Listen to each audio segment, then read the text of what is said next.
There's a lovely John Butler quote: "Art can't change the world, but art can change people, and people can change the world." This project is called Area of the Anthropocene.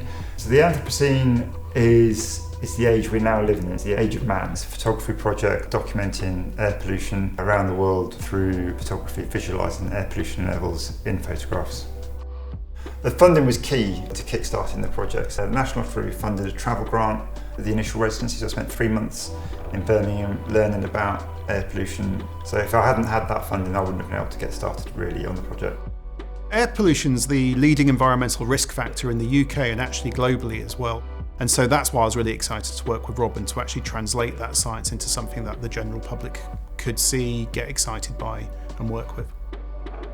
This is the Lowcost sensor that Francis sent me from the University of Birmingham. It's sucking in air through the front, shining a tiny laser through that air, and then whatever particles of air pollution are in there, they're reflecting some of that laser light onto a little sensor, and then that can both tell you the size of the particles and the number of particles, and that information travels digitally down this cable and it's turning it into instructions for the LEDs. So the more pollution this detects, the more often the LEDs twinkle on and the more particles of light are painted into the final photograph.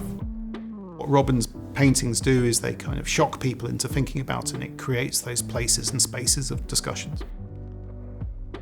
The scientists was key to the project. It was a real privilege to meet Francis and work with him. Art is a very universal language, whereas science is a more bespoke language, and so that artistic translation of science really brings a message to many more people than my papers, my graphs will ever do. So I think it's super important to think of these new ways to engage the public. Off the back of the first trip, I met early career researchers, environmental scientists, who were then planning other projects. They'd seen what I'd done in Delhi and they're like, "That's interesting, can we get you over to Mexico?" Off the back of those two, Francis was able to get me to Nairobi, which is where the UN Environment Assembly was taking place. Then I met someone from the UN. They liked the project and they're like, "We'll get you over to Kampala to go and take some more photographs." So each time I went and took the photographs, you network with other scientists and policy people, and it sort of snowballed.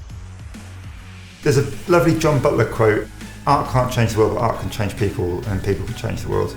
I think that's the sort of perspective that I take on it.